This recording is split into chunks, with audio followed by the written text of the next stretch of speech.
traiter de cette question de la libération des énergies, nous avons la grande joie, le grand plaisir d'accueillir Caroline Mahert, une personne engagée qui nous est chère dans notre écosystème et qui change le monde à son niveau. Dans cette session, aujourd'hui, Caroline va essentiellement revenir sur son parcours et nous partager ses apprentissages pour engager le plus grand nombre de personnes dans la transition. Donc le sujet de ce webinaire, c'est, alors le titre plutôt, c'est libérer les énergies et engager le plus grand nombre dans la transition. Parce que quand on a préparé ce webinaire, la première chose que j'ai dit à l'équipe, c'est bon, alors déjà, je vais faire mon petit côté rebelle, mais je déteste le mot libérer parce que c'est un mot qui, enfin moi, je l'associe à une manifestation, le bras levé, on y va et voilà, on s'engage pour quelque chose, pour crier quelque chose. Et donc c'est pas du tout le mot que j'aime bien. Par contre, dans ce titre-là, il y a le mot énergie au pluriel qui me plaît beaucoup parce qu'on va beaucoup parler de l'énergie des hommes, mais aussi l'énergie des situations, des événements, de la diversité, de la mixité. Et c'est surtout le sous-titre qui me plaît bien, c'est l'engagement du plus grand nombre dans la transition. Je dirais presque même dans les transitions, parce que la transition, je ne sais pas trop à quoi ça correspond, mais les transitions, c'est les propres changements. Et je l'ai appris que je pouvais faire ça moi-même aussi à ma propre échelle. Donc, on peut aller chercher chacun ses transitions.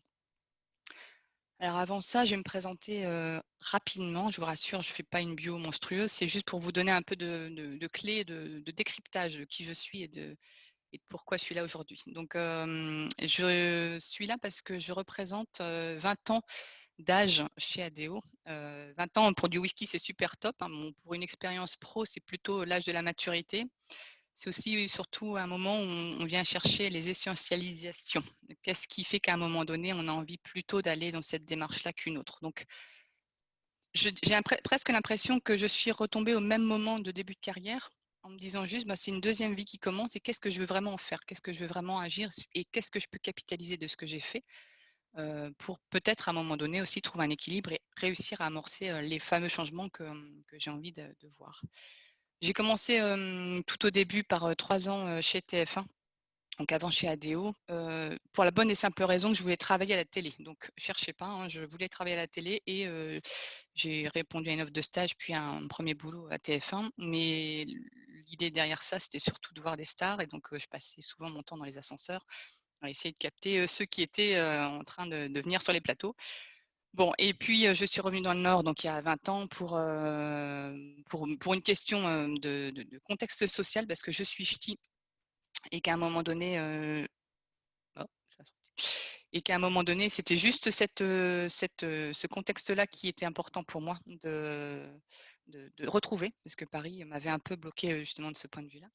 Et je suis arrivée chez Leroy Merlin à l'époque en me disant bah, je vais aller dans une grosse boîte, ça a l'air sympa, en même temps je ne sais pas bricoler et ça me fera une ligne sur mon CV. Parce qu'il y a 20 ans, quand on commençait à trouver des emplois, on disait qu'il fallait faire plein d'endroits, plein d'expériences pour pouvoir avoir une carrière. Donc je m'étais dit je vais aller là, j'aurai quelques opportunités à voir. Donc je suis restée sur 20 ans là, donc je suis toujours là.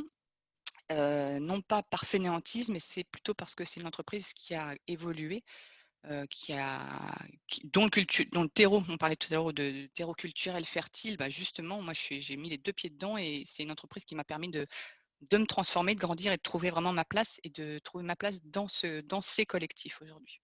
À l'époque, quand je suis arrivée, il y avait 12 000 collaborateurs et on était présents dans 3 pays. Aujourd'hui, c'est quand même une entreprise où il y a plus de 120 000 collaborateurs et présents dans 15 pays.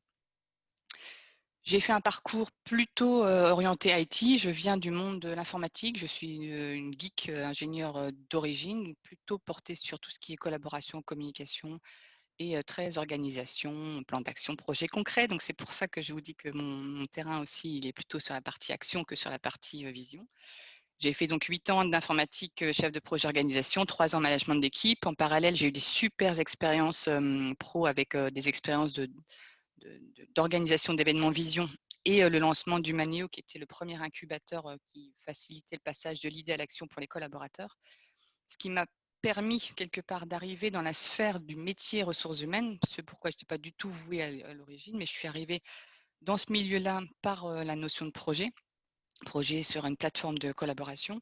Et depuis 2 ans, aujourd'hui, je suis facilitatrice interne donc, au sein de ce collectif RH, donc qu'on appelle Enjeux humains. Et je suis facilitatrice interne et j'ai mis la lumière et l'axe sur la transformation durable parce que ce que j'appelle durable, c'est tous les changements que les collectifs veulent pour eux-mêmes au service du bien commun pour faire moins avec mieux et pour être encore plus responsable. Donc du coup, chez ADO, j'agis en gros sur 3 axes. Le premier, c'est je facilite l'organisation et le mode de fonctionnement de notre direction, donc de l'enjeu humain. C'est vraiment ça mon boulot. Donc c'est les modes de fonctionnement, comment on vit mieux, comment on travaille mieux, comment on est plus efficace ensemble. Je suis facilitatrice de la démarche We Make It Positive, donc qui sera mon petit fil rouge de ce témoignage. Et je suis facilitatrice aussi au sein d'écosystèmes d'entreprises chez ADO. Donc là, j'interviens plutôt à la demande dans certains collectifs et certains moments clés. Alors, je pense que vous avez repris la main sur les slides. Donc, du coup, c'est le slide suivant. Je vais parler d'ADO. 3 secondes. ADO, donc c'est le 3e acteur mondial de l'amélioration de l'habitat. Derrière ça, vous avez les enseignes Leroy Merlin, Bricoman, Zodio, Cabane, enfin un certain nombre d'enseignes que vous avez déjà vues. C'est surtout donc aujourd'hui 120 000 personnes dans le monde, dans 15 pays, et ça représente surtout 450 millions de clients. Ce qui est derrière ça, et ce sera le propos que je tiendrai, c'est qu'engager du monde dans ces transitions, c'est pas juste engager des collaborateurs, c'est aussi engager des collaborateurs à être eux-mêmes propagateurs de changement.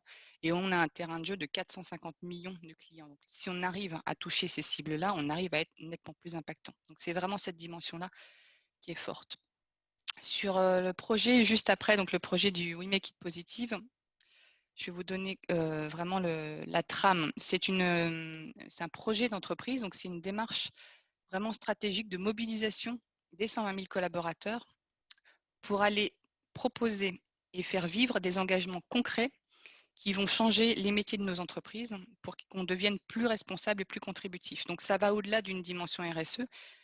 Et on se dit plutôt qu'au lieu de mettre cette démarche-là à côté de la stratégie, on est plutôt en inclusion de ces dimensions d'engagement et de contribution au sein même de la stratégie. Donc on est vraiment en train de mettre de l'inclusion dans la stratégie d'entreprise.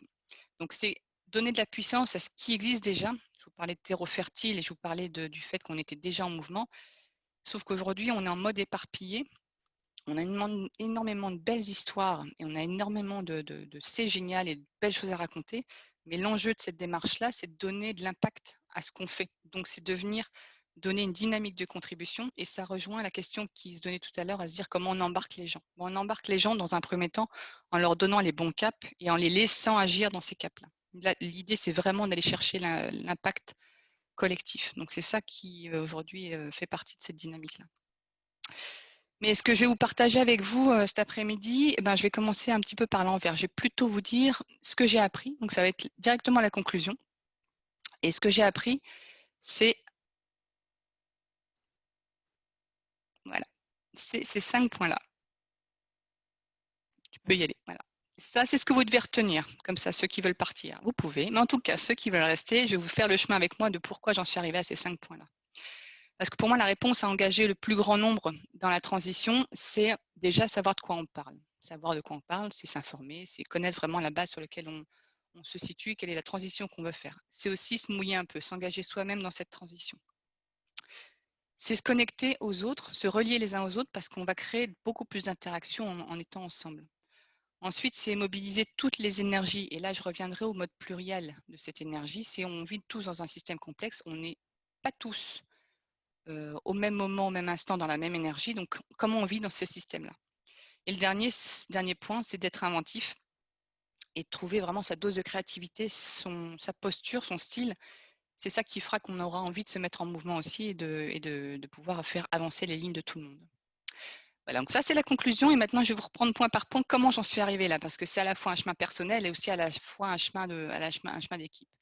Donc, le premier point, c'est sur savoir de quoi on parle. Donc, la première chose, quand on veut embarquer du monde, c'est de savoir c'est quoi le sujet. Comment on embarque les gens durablement dans un sujet de transition, c'est déjà connaître le sujet sur lequel on se base, quel que soit le sujet. Pour ma part, le sujet dont il est question, qui est la démarche We Make It Positive, m'embarque sur des dimensions RSE qui n'étaient pas mon cœur de prédilection. Encore une fois, informatique, ressources humaines, je n'étais pas RSE. Donc, il y a énormément de concepts que je ne connaissais pas.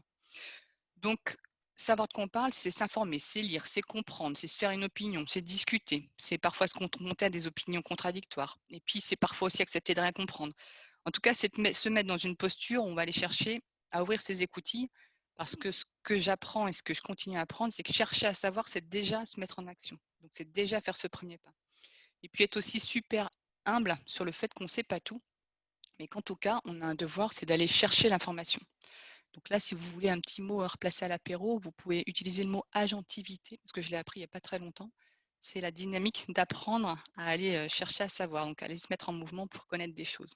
C'est un mot voilà, qui est intéressant à connaître et ça fait un peu classe. Donc je vous le partage.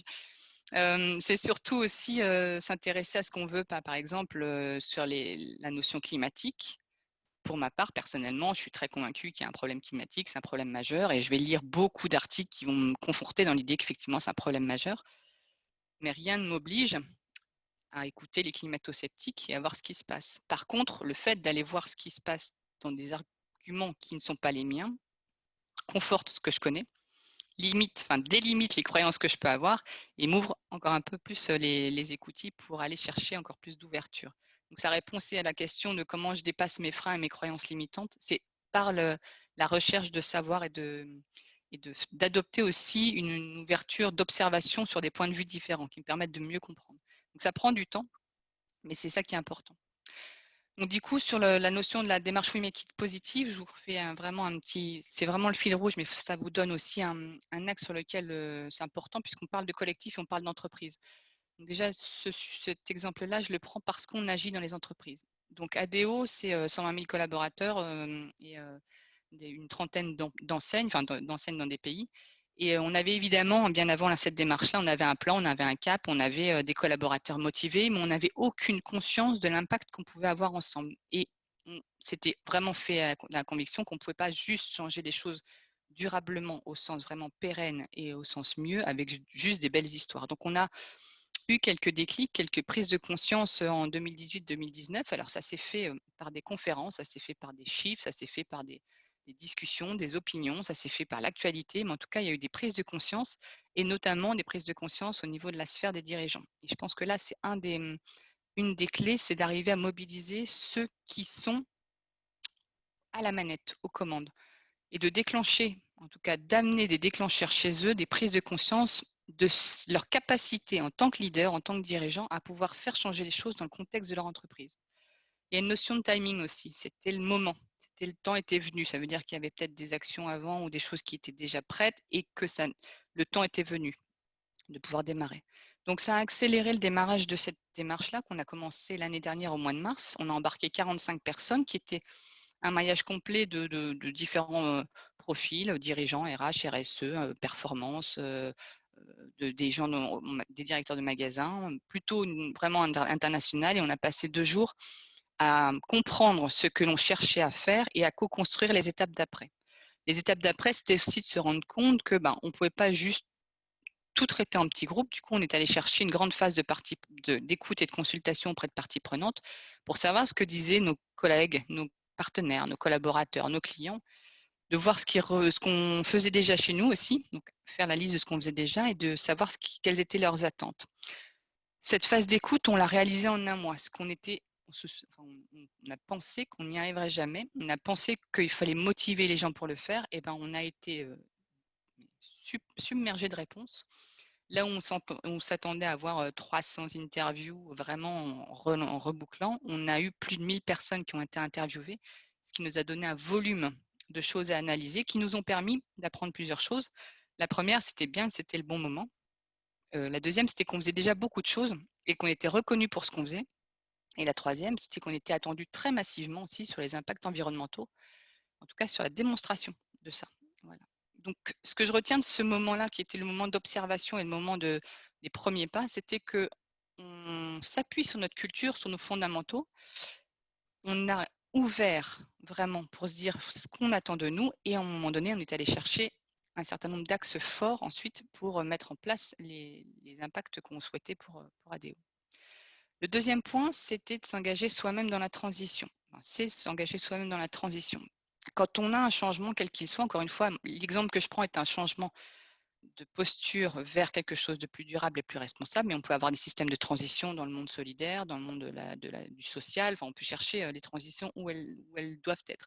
En tout cas, c'est quel est le rôle et les responsabilités que je veux là-dedans. Donc, c'est de savoir aussi s'écouter identifier c'est quoi mes aptitudes, c'est quoi mes compétences, c'est quoi ce que j'aime, c'est quoi mes convictions, c'est quoi mes freins, qu'est-ce qui me dérange parfois et pourquoi ça me dérange. Donc, ça commence presque par un alignement avec soi-même.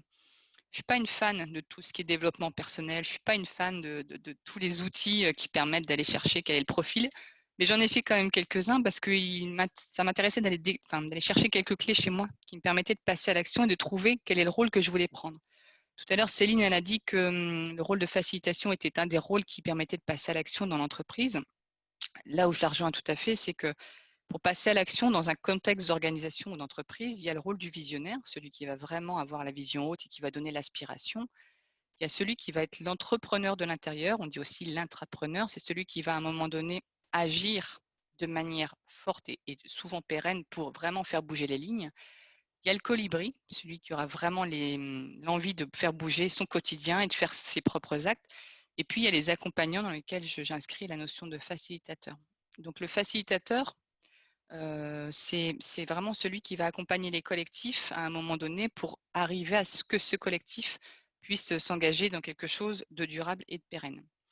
Mon déclic, pour moi, il a été vraiment, ça a été une transition lente. Je dirais presque que je l'ai pas souhaité comme ça, mais il y a eu quelques déclenchements qui m'ont fait bouger certaines lignes et me dire, bah, c'est un vrai métier au final, et c'est une vraie compétence que je peux développer sur lequel mon propre terreau de culture, de tout ce qui était coordination, organisation, était bénéfique pour aller chercher le rôle que je voulais prendre derrière.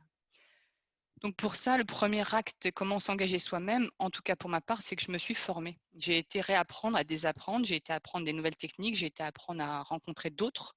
J'ai trouvé aussi mon terrain d'atterrissage. Vous avez bien compris maintenant que je suis quelqu'un qui est très organisé et qui aime coordonner et qui aime vraiment la notion d'action concrète. Donc mon terrain de jeu, il est là. La facilitation où je me sens en tout cas la plus efficace, ce sont des facilitations dans lesquelles on fait le passage à l'action.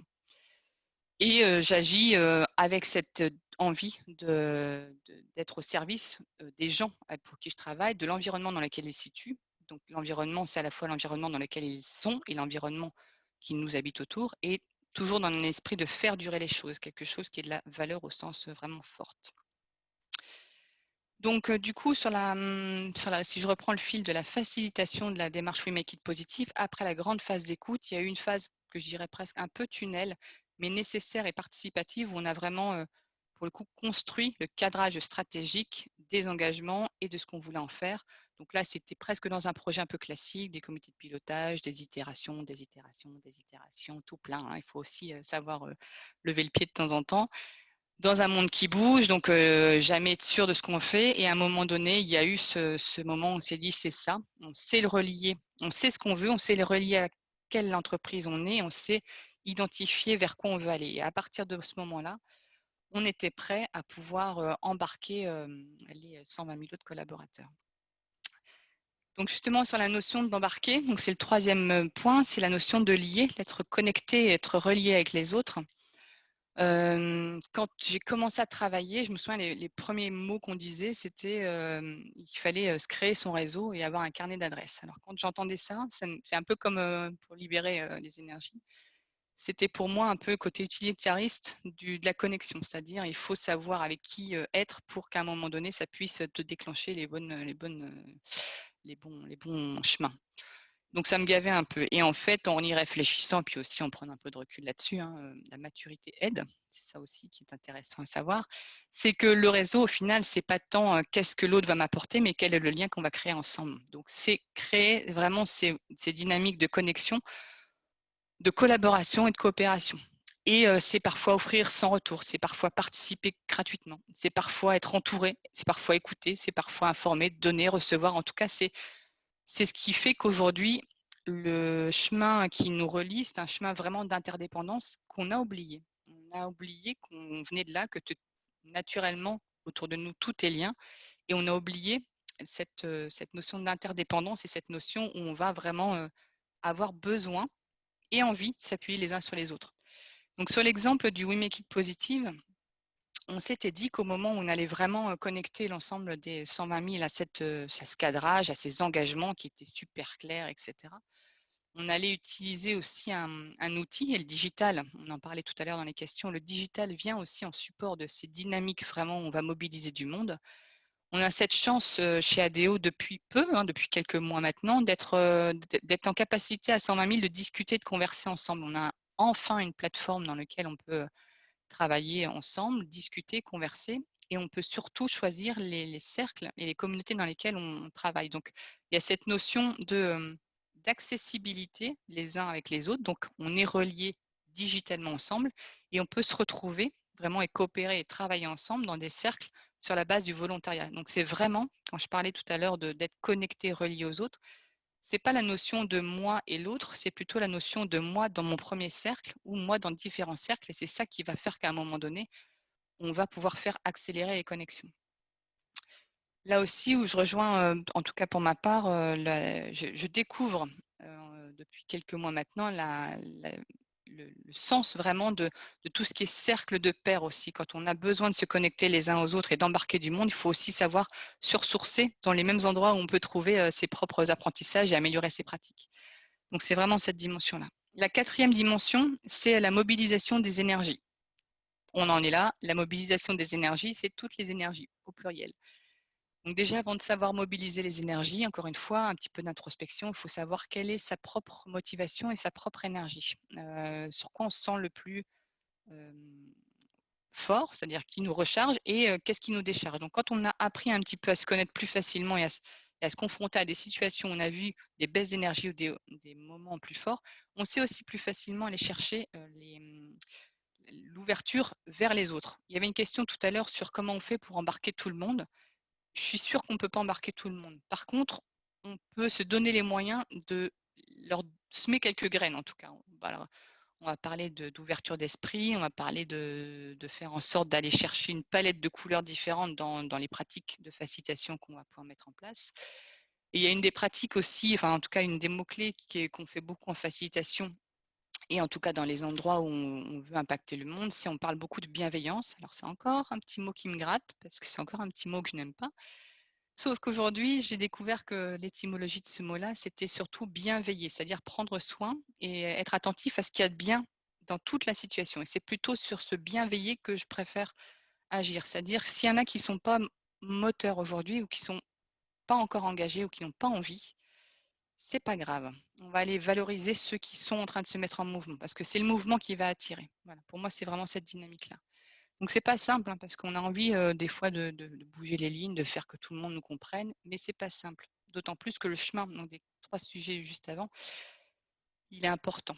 Et il faut aussi savoir détecter parfois des cercles d'impulsion. Donc, ce sont plutôt des cercles qui vont nous favoriser un certain nombre de faciliter justement la propagation de cette énergie. On ne peut pas être tout seul à mobiliser du monde. Il faut aussi aller chercher des cercles d'impulsion. Dans We Make It Positive, on va chercher des cercles d'impulsion autour de la sphère ressources humaines, la sphère RSE, la sphère des communicants, la sphère des dirigeants d'entreprise, la sphère des opérationnels magasins et évidemment tous ceux qui sont moteurs. Donc, on va faire en sorte d'aller animer ces collectifs-là pour qu'eux-mêmes soient producteurs et productifs et d'aller vraiment lancer le système au plus loin. Et le dernier point, c'est d'être inventif. Donc, l'être inventif, c'est surtout trouver le moyen de bien déclencher l'effet papillon. Donc, je vous avoue que la photo, elle m'a plu, hein, le tournesol avec ses lunettes. Je me suis dit, tiens, ça pousse. Ouais, c'est une photo qui me parle, en tout cas. Donc, je ne sais pas si c'est bien en lien avec le sujet et la thématique que j'aborde là, mais en tout cas, j'avais envie de dire qu'il faut savoir aussi parfois aller chercher un peu d'inventivité, de créativité pour faire du sur-mesure à ce qu'on est en train de vivre. C'est-à-dire quand on travaille, et quand je travaille dans des collectifs et que je fais de la facilitation, j'ai une boîte à outils, hein, comme tout le monde, je sais les techniques que je vais utiliser. Par contre, l'énergie du collectif qui se situe en face de moi, que ce soit un petit groupe, un grand groupe ou 700 personnes, comment elle évolue, comment ça fonctionne, ce groupe-là, ça, c'est l'inconnu. Donc, à un moment donné, il faut toujours être en interrogation sur est-ce que ce que je suis en train de faire est en train de réagir chez eux. Donc, c'est ça l'effet papillon, c'est de faire en sorte aussi qu'on ait beaucoup de feedback pour réussir à cranter avec le groupe et à réussir à faire ce qu'il a à faire.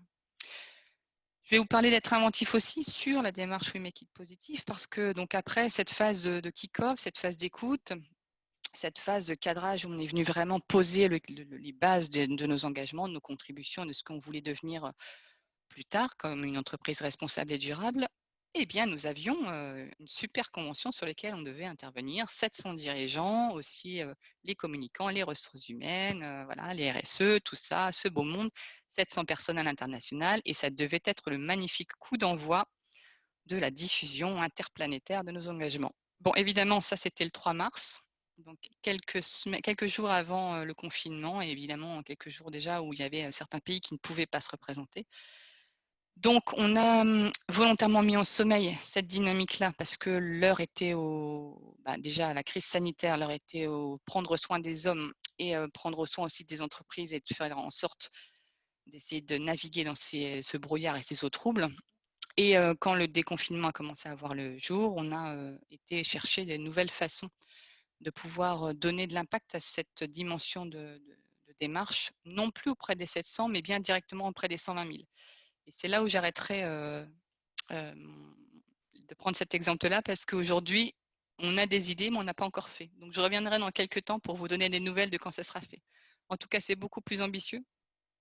Ça nous fait bouger vraiment plus et ça nous a fait aussi relire nos engagements au regard de cette crise, donc qui est venu accentuer un certain nombre d'engagements qu'on avait déjà identifiés, qui est venu aussi en mettre en sourdine d'autres, voilà, au profit vraiment de ce qui nous semblait être le plus opportun.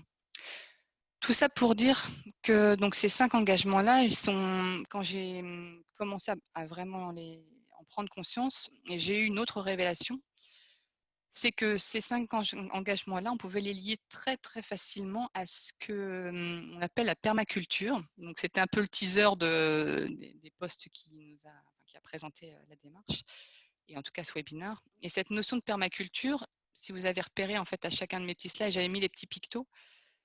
C'est une révélation que j'ai eue cette année. Je ne suis pas jardinière. J'aime la nature, mais je ne jardine pas. Donc, j'ai un petit carré potager et je fais planter des tomates cerises, hein. Donc, j'en suis là.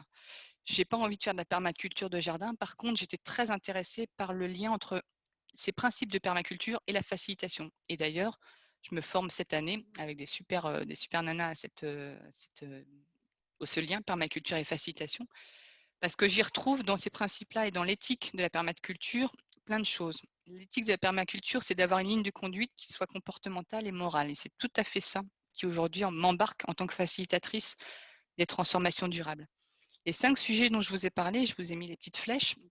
Alors on pourra en prendre d'autres, mais en tout cas, ce sont ceux pour lesquels pour moi ça résonne plus. Observer, interagir, c'est ce que j'appelais savoir de quoi on parle. Le principe du pas à pas, c'était soi-même s'engager dans la transition. Donc, c'est utiliser des solutions à petite échelle, peut-être parfois avec un peu de patience, et surtout redonner le pouvoir du local, je dirais presque plus le pouvoir du terrain sur lequel on se situe. Pas forcément besoin d'aller faire des grands messes ou des grands trucs comme ça, mais commencer par ancrer là où on a le pouvoir d'agir en fait. La connexion les uns aux autres, c'est plutôt le principe de intégrer plutôt que séparer. On ne choisit pas ceux qu'on doit embarquer. On choisit d'être avec eux et à un moment donné de mettre les bonnes relations, ou tout du moins de faciliter ces relations-là pour que ces liens-là se renforcent mutuellement. Donc c'est plutôt ça, d'intégrer plutôt que séparer. La mobilisation des énergies, alors c'est plutôt le principe numéro 11, c'est un peu border, hein. Il s'appelle utiliser les bordures et valoriser les interfaces. En tout cas, ce qui est important dans ce principe-là, c'est plutôt d'aller voir les intersections de cercles, les intersections de communautés. Ce qui fait qu'à un moment donné, on peut être dans des rencontres improbables où les échanges qu'il va y avoir entre les gens et les relations qu'on va pouvoir avoir seront plus riches, seront plus diversifiés et seront plus producteurs aussi. En se décalant un peu, on a les écoutilles encore plus ouvertes et on produit davantage différemment. Et le dernier, être inventif, c'est un peu la résultante de tout ça. C'est bien d'observer attentivement ce que l'on veut faire et de choisir d'intervenir au bon moment en utilisant tout ce qui se passe autour de nous. Donc, on n'est pas obligé d'aller chercher des trucs par Mons et par vous. On peut très, très bien utiliser ce qu'on a pour avoir une influence qui soit bénéfique sur des changements qui vont arriver dans tous les cas. Donc, de la même façon que j'ai commencé par la conclusion, je voulais terminer par un mot de bienvenue. En fait, bienvenue dans votre propre changement, dans vos propres déclics. En fait, ce qui m'a vraiment motivée à vous parler aujourd'hui, c'était de réussir à vous transmettre qu'au final, le chemin par lequel je suis passée. J'estime pas que je suis un modèle. Je dis pas qu'il faut refaire exactement les mêmes étapes. De toute manière, on n'a pas les mêmes vies, on n'a pas les mêmes expériences, on n'a pas les mêmes chemins. Mais en tout cas, le chemin qui m'a amené à ce que je suis là aujourd'hui est très aligné avec moi-même et avec ce que je veux en faire, c'est le chemin que je vous ai partagé et les convictions que j'ai eues et que j'ai vraiment appris. Donc merci de votre écoute et je voulais aussi remercier tous ceux que j'ai croisés sur mon chemin parce que quand je discute avec les uns et les autres, au final, je ne me suis pas construite toute seule, mais je me suis bien construite avec des gens que j'ai écoutés, des gens que j'ai lus, des gens que j'ai rencontrés. Et là, je vais ouvrir une quatrième terrain de jeu dans ma facilitation, à mes pratiques de facilitation.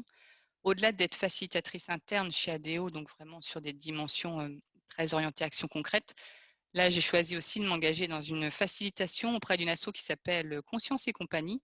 Et l'idée de cet asso, c'est de se mettre à disposition en tant qu'accompagnant, alors individuel ou collectif, dans mon cas, ce sera de la facilitation collective, à des organisations et à des collectifs qui ont des besoins, mais sur la base d'une proposition tarifaire libre et consciente. Donc, on va par ce biais-là essayer d'aller chercher un maximum de monde, ceux qui n'ont pas accès à ces facilitations ou à ces accompagnements-là, et de faire en sorte de faire bouger les lignes là où il y en a vraiment besoin. Donc c'est mon quatrième volet de facilitation.